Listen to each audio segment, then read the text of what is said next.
نحمدہ و نصلی علی رسولہ الکریم اما بعد۔ گرامی قدر سامعین، میں نے آج فیس بک پر ایک عالم دین کی تصویر دیکھی۔ سیاسی اختلاف کی بنا پر اس عالم دین کی داڑھی کا مذاق اڑایا گیا اور ان کی شکل کو مسخ کیا گیا۔ تو پہلی گزارش یہ ہے کہ اختلاف اس دنیا میں ہے، ہر ایک کو دوسرے کی رائے سے اختلاف ہو سکتا ہے اور دوسرے کی ذات سے بھی اختلاف ہو سکتا ہے، لیکن اس کے بھی کچھ ضابطے اور اصول ہوتے ہیں۔ دین اسلام ہمیں سکھاتا ہے، لیکن ہم دین اسلام اخلاق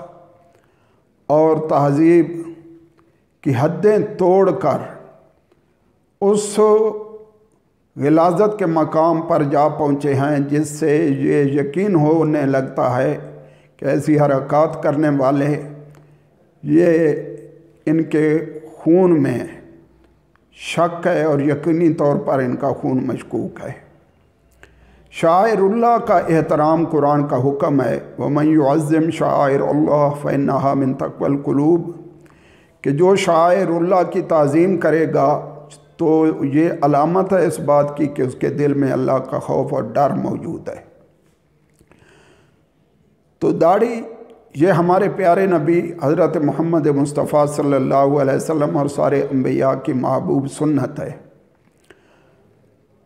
اور علماء کرام کا مقام خود نبی پاک صلی اللہ علیہ وسلم نے بیان فرمایا، العلماء ورثۃ الانبیاء، کہ انبیاء علماء کرام انبیاء علیہ السلام کے وارث ہیں۔ اب علماء کرام پر ہوٹیں یا ان کی شکل کو بگاڑنا یا ان کی داڑھی کا مذاق اڑانا، یہ در حقیقت نبی پاک صلی اللہ علیہ وسلم کے ان علمی ورثاء کا مذاق اڑانا ہے جنہوں نے نبی پاک صلی اللہ علیہ وسلم کا وہ دین اور قرآن اپنے دل و دماغ اور اپنے بدن پر نافذ کیا ہوا ہے۔ ان کا مذاق شریعت کا مذاق ہے، ان کا مذاق دین کا مذاق ہے، اور اس بات سے مذاق اڑانے والے کی شخصیت بھی ظاہر ہو رہی ہے کہ یقیناً ان کے اندر اسلام کی دشمنی ہے اور وہ نبی پاک صلی اللہ علیہ وسلم کی عظمت کے خلاف ہیں۔ سنجیدگی اور حقیقت یہ ہے کہ اختلاف برا اختلاف یہ ہوتا رہتا ہے،